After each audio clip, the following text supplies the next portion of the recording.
evening, so I switch into English. My name is Jochen Becker. Daniel Kötter's there behind. He's let the videos run. It's a lecture which mingles between video excerpts and PowerPoint plus my voice. It is a visual research which we already done in some of the African countries, and we also went to China.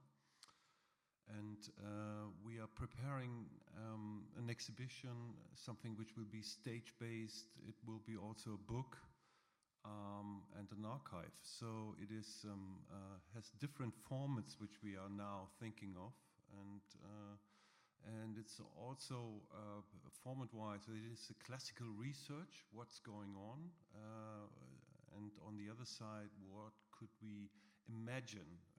How does it feel? And I think that going into it is quite interesting to see, because it is a lot of things, at least for me or us, were stunning and very new. It's 5 chapters, kind of questions we have, or kind of topics we would like to discuss up to now, what we are asking ourselves, and at the end there will be a discussion. So if you have questions, and we can do it in English, German, whatever.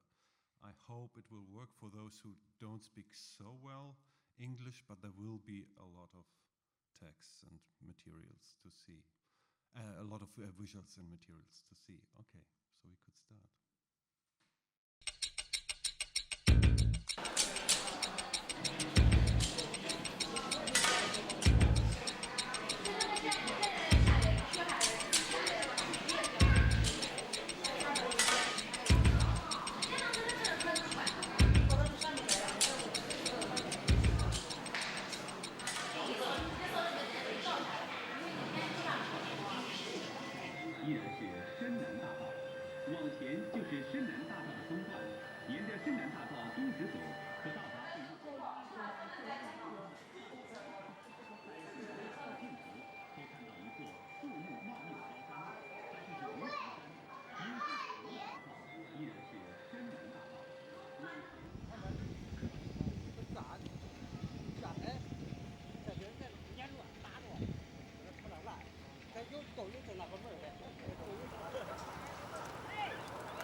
They do come here only for making profits. I don't know if they just get cheap contracts or something. No wonder they do pay us, lower salaries. I don't know. But I think they are only here to make profits.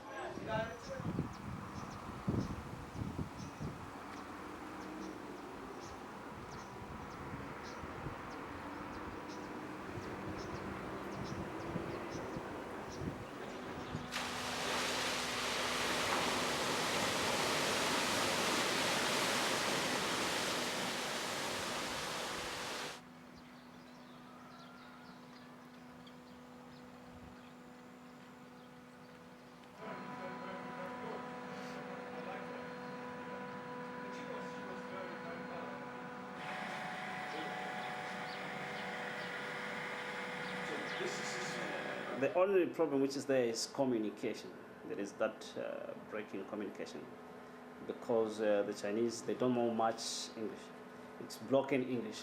Yeah. So not until you get to know what they are saying. In case they say check that, they will say cheka cheka. Instead of saying small time, short time, they say small time, finisher. That is finish. Yeah, so there's that communication problem.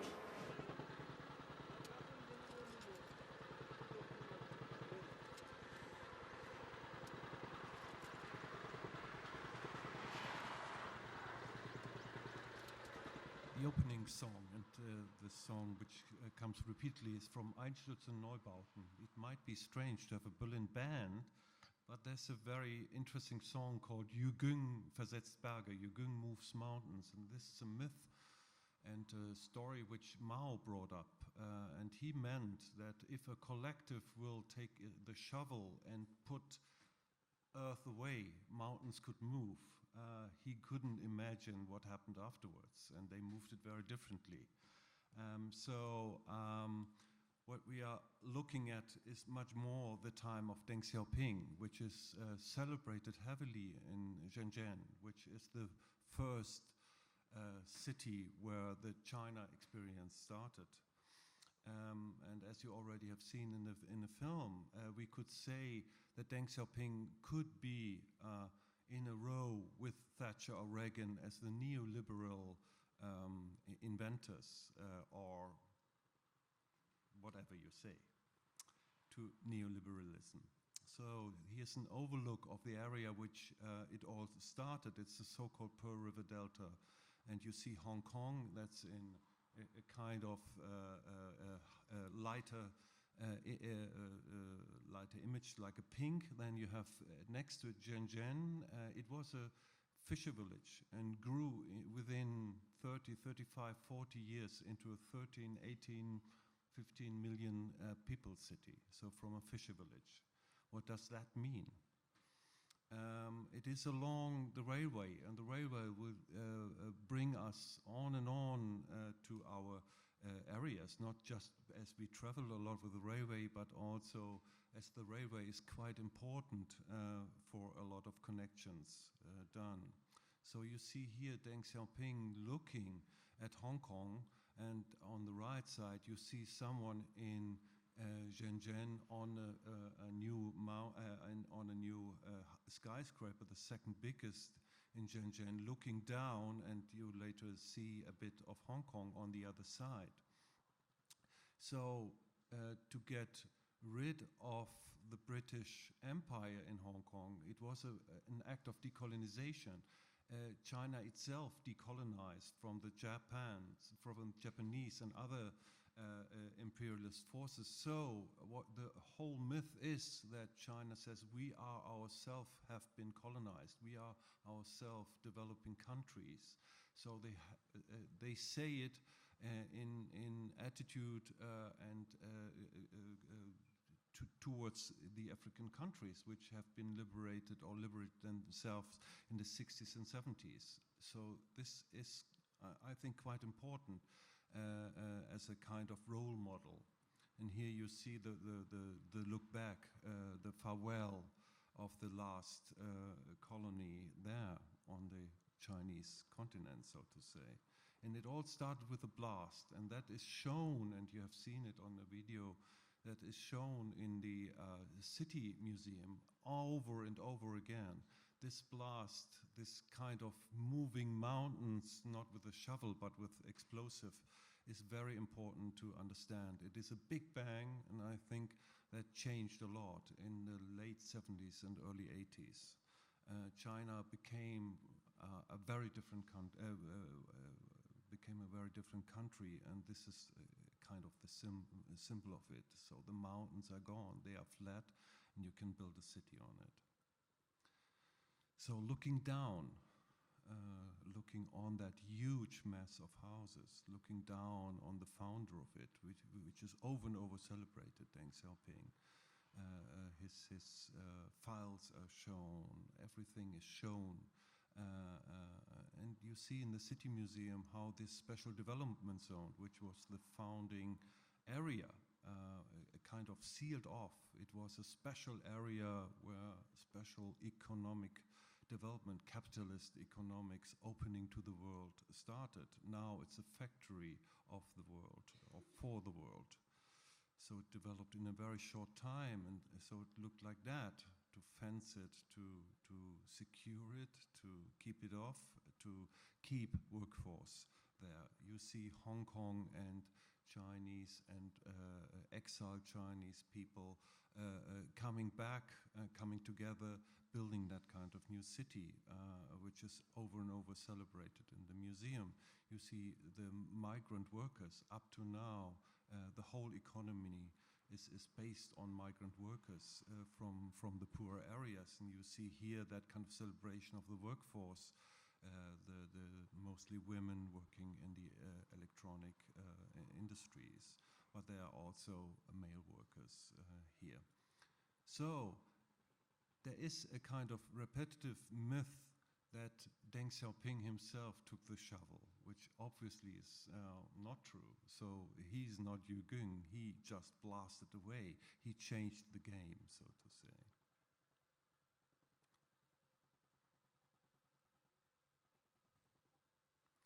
I jump now to another special development zone. It is near Lagos. Lagos is in Nigeria. It is a 18 million people city, maybe bigger. It is known for not very well functioning traffic. It is known for not very well working electricity. So what the Lekki Free Trade Zone, out of the model of the Chinese, is trying is to make a whole new city with a whole new airport just outside. So where you see the red dot, that's the old city center, and the whole island will be a kind of next Dubai or next Shenzhen. Maybe, we don't know. It is a promise. Maybe it is eine Zumutung.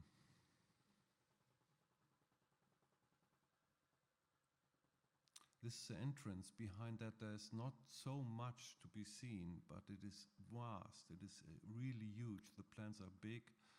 And I would say, I'm not sure if it will happen. So the role model, like the Chinese did, and as a Chinese Nigerian enterprise, they did it, but will it work on the African continent? I don't know.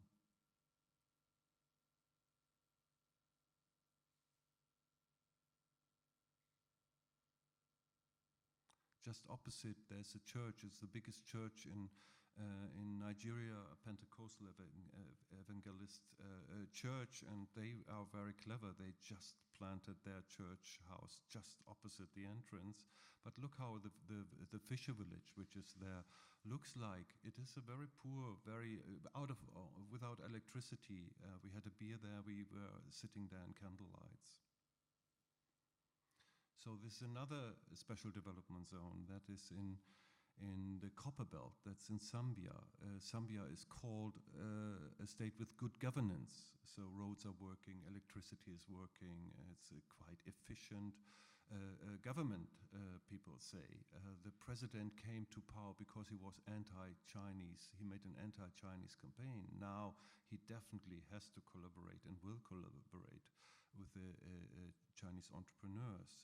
So there's a special development zone which up to now promotes itself, shows the future, and shows the growth or the potential of growth. So the idea is, because it's a mining area, it's especially for copper, to put out not only the raw material, but to maybe produce goods out of it. I would say it's a good idea in general, to industrialize an area which is normally exploited. But what does it mean when it is top-down, when it is enforced by a government which comes from outside? So we see a rendering of the future, and there's an Airbus 380, the big Airbus, is flying over it. So they have an international airport nearby, but this international airport normally connects business people from Kinshasa or from Johannesburg to come quicker to the resources. So what does it mean that there will be an Airbus 380 flying over that special development zone?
The Chinese actually hosted us and they gave us a lot of experience. So as far as the Chinese people in general, those are industrious, you can say. They are working very hard. They are, as I've said, they are very strict on their repair maintenance regulations. So there is a lot to learn from them. Take into account there is one of the developed countries, so there's a lot to learn from China.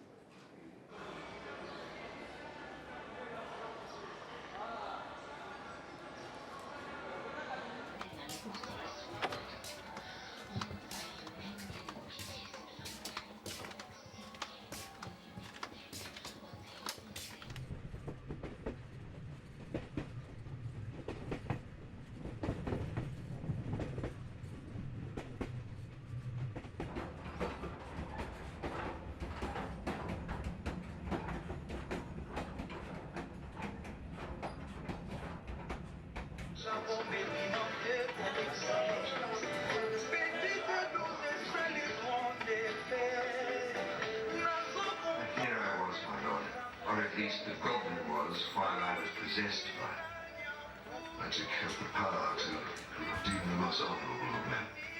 Indeed, though I must assure you that Merlin is entirely innocent.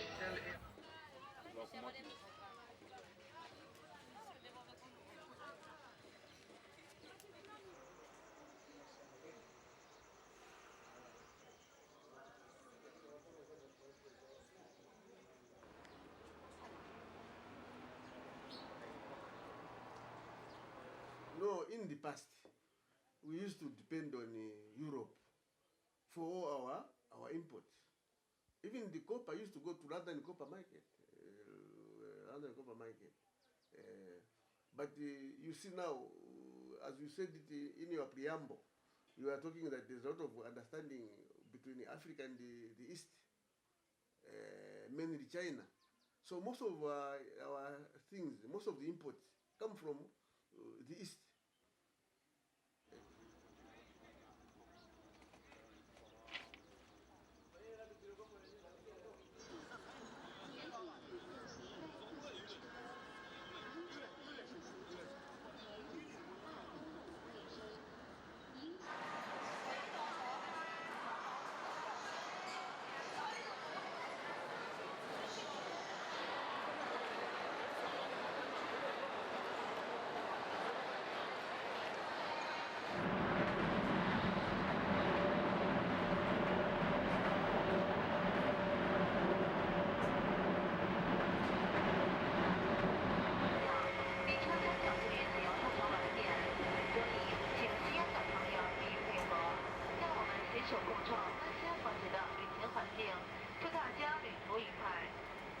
士们、先生们，列车运行前方到站是南京南站，到达南京南站的时间是17:14。有在南京南站下车的旅客，请您注意广播通告。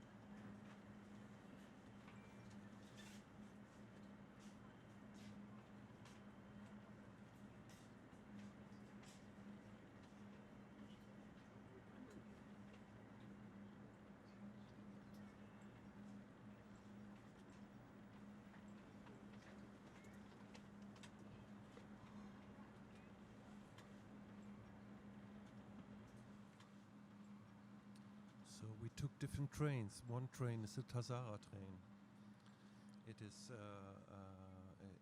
it's a train which was built by the Chinese because Zambia was cut off. It was liberated, was former Northern Rhodesia, but around it was apartheid South Africa, was still colonized Mozambique. So what can you do? You have to fly out heavy copper by plane. It was incredible.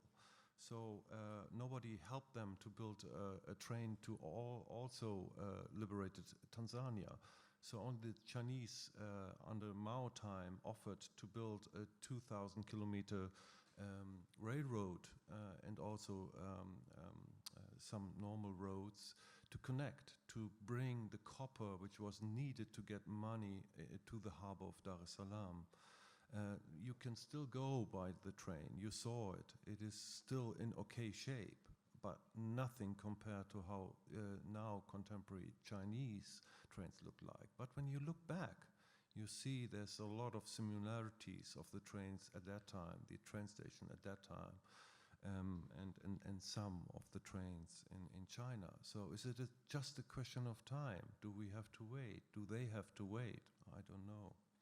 So this looked like where we have been already. Shenzhen, it is the point where the train from Hong Kong comes in. And the trains and the train stations, the connection through train seems quite important. Even they look like that in some continents, and in others it looks like that. So Mposhi is in the middle of the copper belt of Zambia. The train stops there. You have to change into a bus or to go into the deeper copper belt or to go down to Lusaka, the capital of Zambia. Why does it stop? It is very strange. I don't know yet. So this is the last stop when you come from Dar es Salaam. And we found again a shovel. So there is a myth going, wandering around, so to say, of Yuging maybe. You see someone who just brings cartons for eggs in the train. I don't know if that's efficient, but they do in masses. They use the normal train for transport, use it for their own traveling, and you see it's full of goods, but they put it in on a private base. We see it later on when traders going to Guangzhou to buy mobile phones. They pick up mobile phones, pack it into a suitcase, 30 kilos, go back, sell it, make maybe 2,000 euros, and return to Hong Kong or Guangzhou, buy again, and maybe they fill up half a container or a full container, or they are contracting others to do so. So this is a way how the mobile phone came to Africa. And mobile phone in Africa means you are connected, you have a bank account, you can work and live in a very different way. It's a small mini computer. And maybe you heard also that a lot of refugees made their way with a mobile phone as a navigator. So bringing mobile phone from Guangzhou to Africa is really a very important tool. It's a cultural revolution in its own.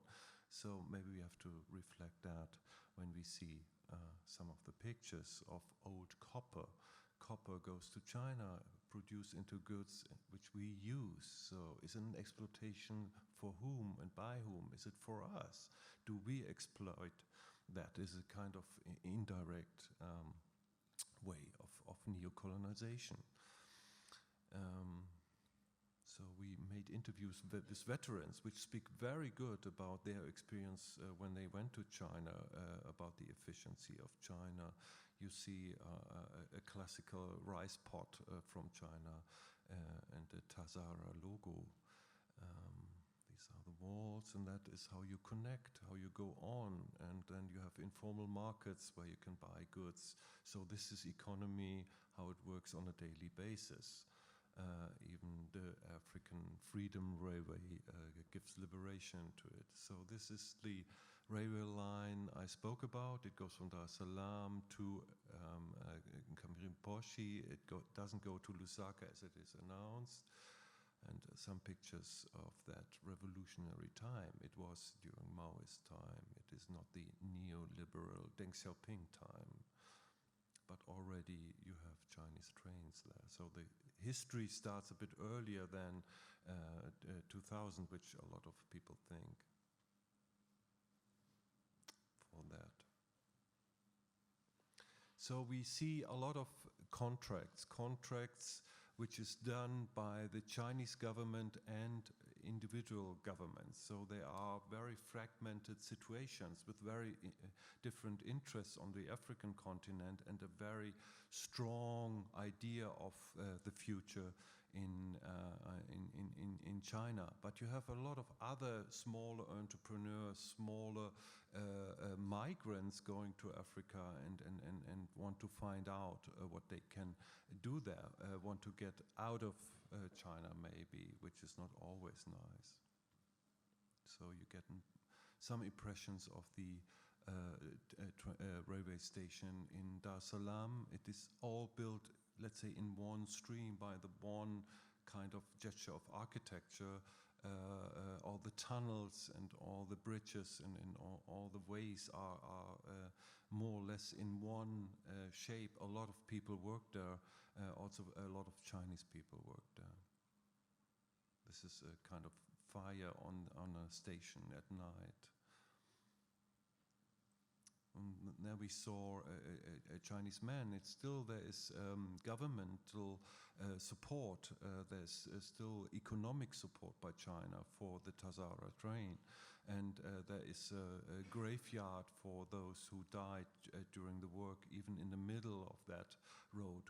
We will have a look on Dar es Salaam, how it looked like and what role it plays. So this is the ways, this is the mountains which have to be climbed. This is different ways of time, the old analog time and the new digital time. This is a PR person with an Apple Macintosh. These are the repair people which still, I would say, live a very analog life. This is the old ruined trains from the 70s. How they looked like when they are not anymore in shape. And that's the graveyard I talked about. It's just outside of Dar es Salaam, and you could think, okay, it's a graveyard for former Chinese workers, very interesting, but what role does it play? Why it is in such a good shape? And just some month before we were there, the president of China came there, visited it. So it's a very important tool for Tanzanian Chinese friendship. So people still remember that China helped them out in a very severe situation that is commemorized and that is repeated and is maybe changed into a myth.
the payoff line before I came in was experience China. And I do have my own politics about spaces and places and what we call them, but in the same breath, you cannot, it again boils down to the whole aesthetic of the mall. In this mall, we do have South Africans, we do have Africans, we do have other people other than Chinese doing business in South Africa.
What make Africa to migrate into Asia and buy goods or make business with Asia?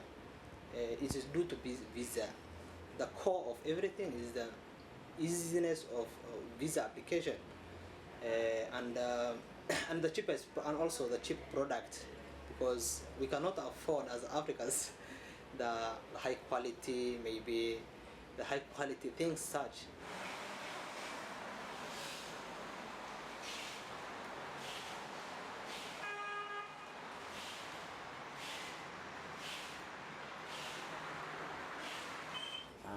Actually, we are hoping to be rich or to get something. We're hoping because as a China thinking, we need to think big and we need to see far. So we are trying our best. Actually, it's not difficulty to leave China, to come China, to buy something, to do something. It's not very hard. The side of Europe, because if we need to go something to buy Europe, it's very difficult.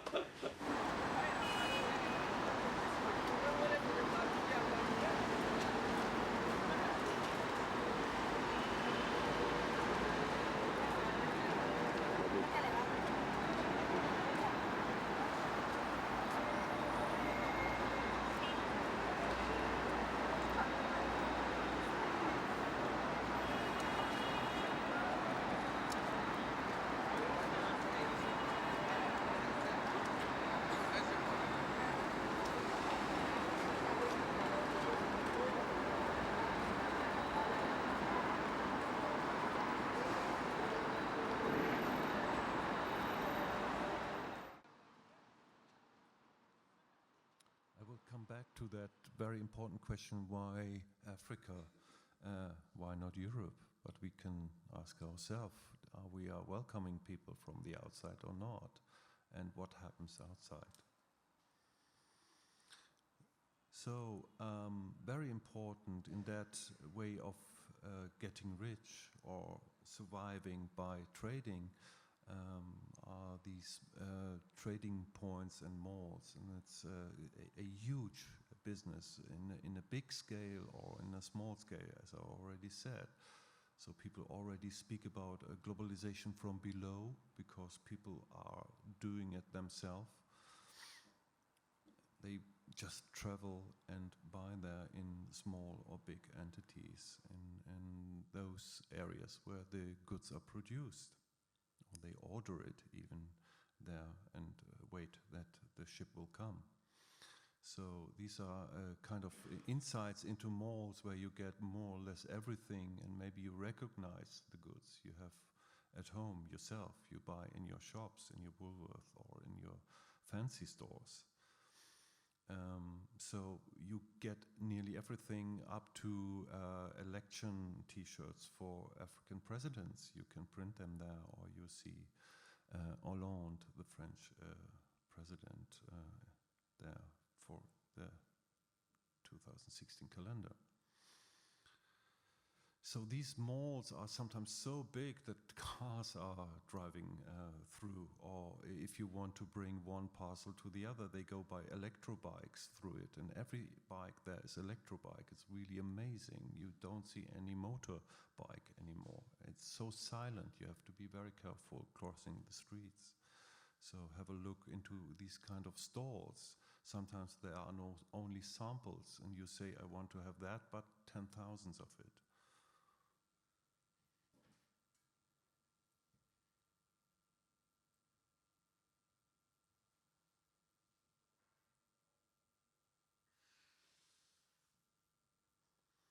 Very important is the good travel connection. So yes, you go by train on the ground, or we did go by train, but normally you fly far ways, and people look for good bargain travels. So this is very important, how you do it as cheap and quick and efficient as possible. It is a globalized world in a way. Also, McDonald's is already there. And there is the text says what you should not copy. So there is already a copyright law which you should not copy.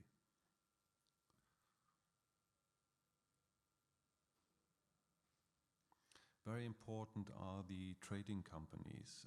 They are not just logistics in the way that they bring goods, but you go with them to the factory. You order something, you say, make a copy of this 10,000 times, or I want to have that and that mobile phone which should work that and that. That takes a certain time in the factory. You go back as an African person, and the logistic company looks for it. It looks for payment, looks for shipping, and it looks even for the whole custom structure. So they are very important, and you have heard two men working for a logistic company which live in between Guangzhou, Kenya, Djibouti, and they still don't know where they should bring the family. Should they bring the family to China or to Djibouti? Will Somalia, where they came from, will be sometime a country where they could live, go back? So they live a very global life, or a globalized life.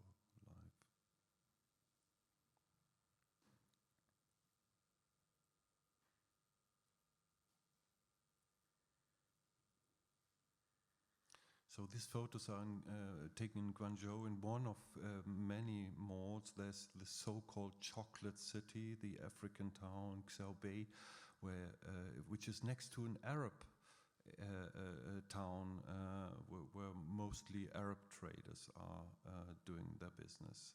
So there's a lot of stalls, a lot of packing all around.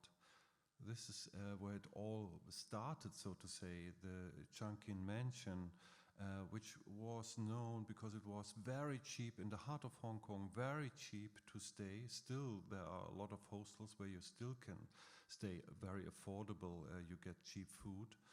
And it was built as an apartment building, but people sold off the apartments into hostels. And this hostels, African traders picked up. And on 2 floors, even a basement now, a 3rd floor, it is full of trading. So it started all there, but it changed because visa politics changed into bad on the Hong Kong side. They are very afraid of refugees now. And on the other side, as the trader said already in Guangzhou, Chinese politics up to traders, to people who make business, is very open, is very, very comfortable. So this is how Chungking Mansion looks like. It is a labyrinth in a way. And you also see a lot of Arab and Arab traders. So it's not just a Chinafrican place, so to say. It's very mixed. We went to the travel agency, and they could say that there is a deep decline into African customers. They all went away. So now jump to Lubumbashi. I don't know if you know that city. It's in eastern part of Congo. It's part of the copper belt, so to say, but there is a colonial border in between. So we had to cross it. It is a different world. It was a Belgian colony. So we looked for Chinese people, and as we did, we looked for color of the face, or we looked for signs. You could say this is very complicated, but it is a complicated research, so to say. And we couldn't speak with Chinese people in front of the camera. They didn't want to. We spoke with a lot, but you don't see any interview, unfortunately. But we met there in a compound. Serge, he's on the left side, very interesting person.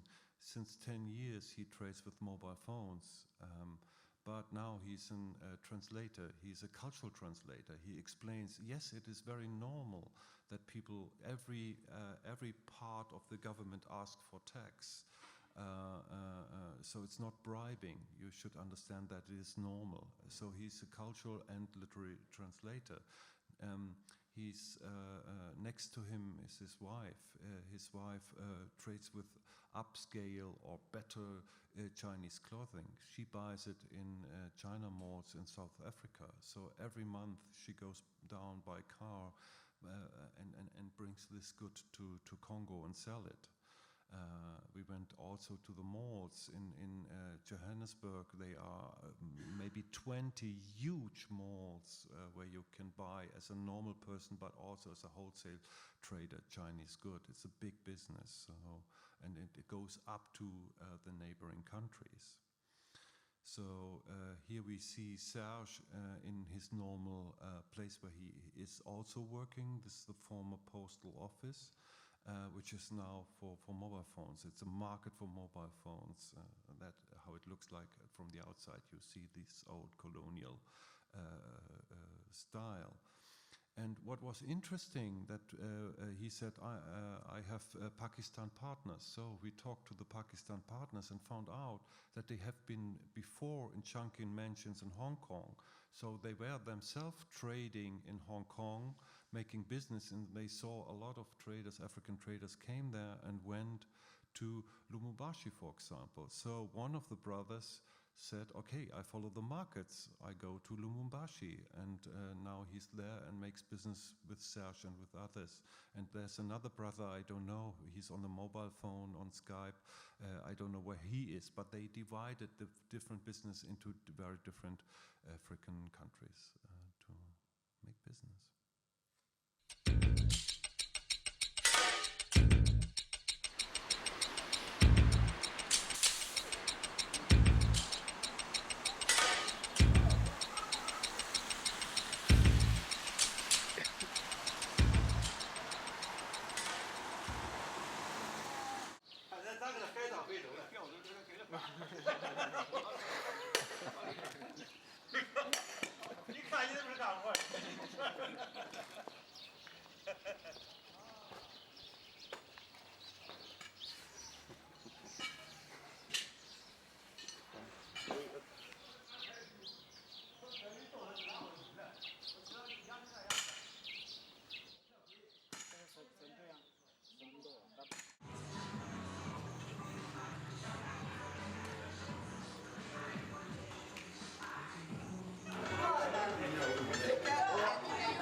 actually, China and Africa, now they are, not for business even. Even they have other relationship.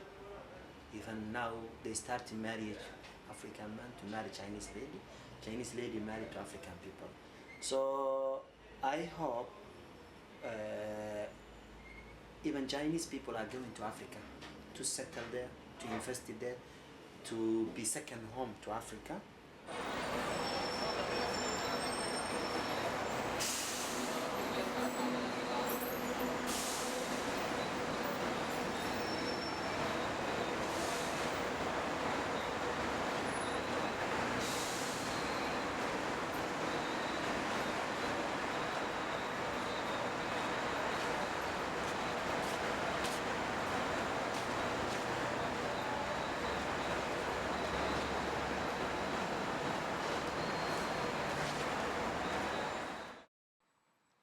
So what does it mean for daily life? So for a lot of people, when I ask that I was wondering what's going on there, it is so new to us Europeans. They said, no, it's very normal, it's ordinary life, it's globalization, what you're wondering about. So it is quite interesting to see how it formulates itself. And I think what was very stunning to go into a Catholic church, which is a colonial building in Guangzhou, in former Canton, and you see it's dominated by Nigerian people. They control the entrance, so to say. It's 95% of the people inside were Nigerians, and there was a reproduction of the social structures of Lagos. So you saw the big man, the entrepreneurs, which are in a way pushed through and get the best places, and all the small people which had to wait. So I had the feeling I was in Lagos and not in Guangzhou.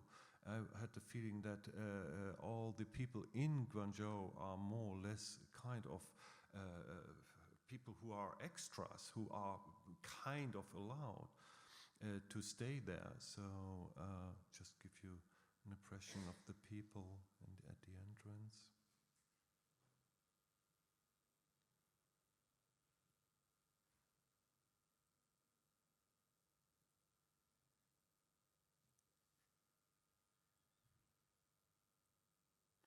So this is very important. It's also in Nigeria very important. Church service as a social event. You do business, you meet, you greet, so to say, greeting, not greeting, and you take a lot of pictures, obviously, from yourself and the cars. And there were 20 fancy cars parking just directly in front of that church. And even it is much more casual in China than I thought. I was quite stunned what was allowed, how dominant people could be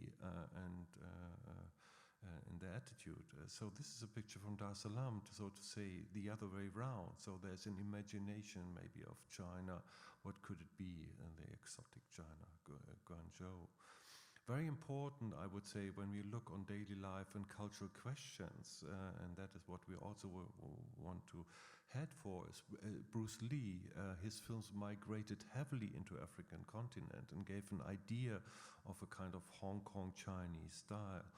All the kung fu films, material arts films are very important, and we will see if the Nigerian Nollywood also will migrate into the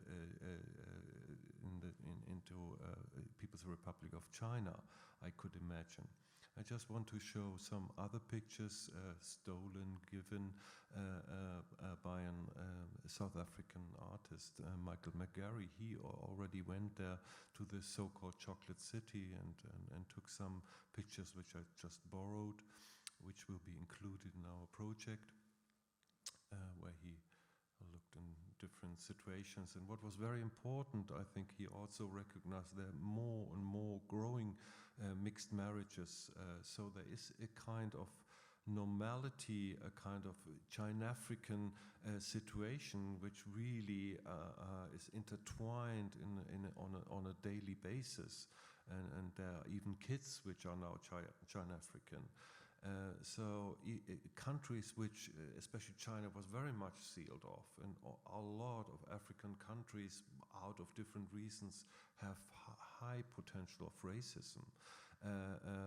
But somehow it seems like there are ways to go beyond that, and we can discuss it. On the other side, there were heavy riots, so it's not without any conflicts, but it works in a way, and we see that in different areas.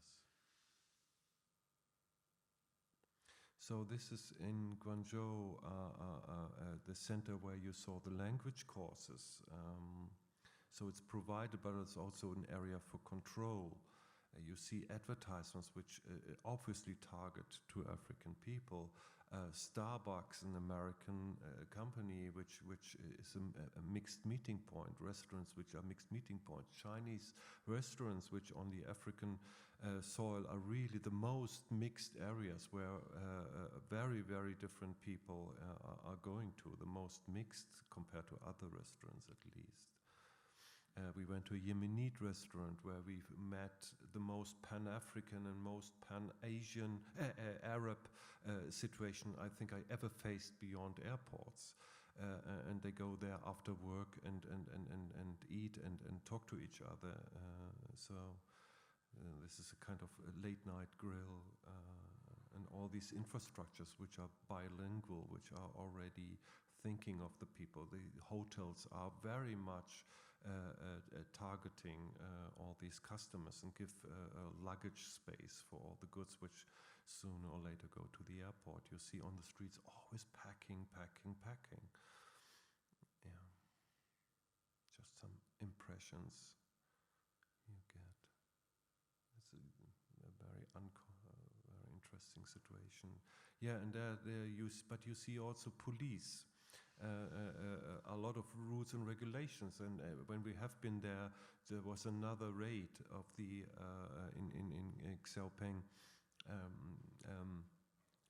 district of the police. So they are trying to clean up informal structures. We didn't get it exactly why they go within that more elderly old town. Maybe they look for illegals, and why they not invade the big business.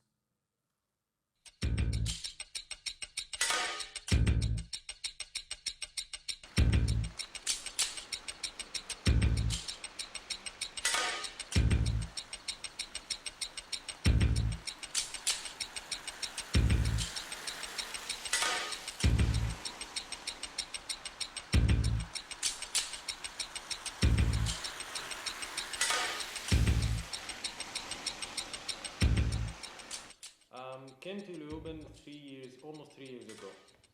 I'm currently finishing my master's degree in mining engineering. The reason why I chose Austria was an offer from a friendly professor from Graz after doing some work in Sudan.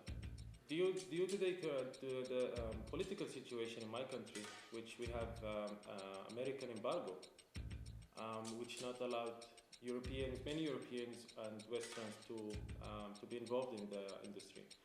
Our main friend is China, and this is what I hope to accomplish by being here and after finishing, is to create a link between Europe and Northeast Africa, providing technical aspects, technology to the region, and the region is full of resources.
zum Ende sicherlich nochmal, at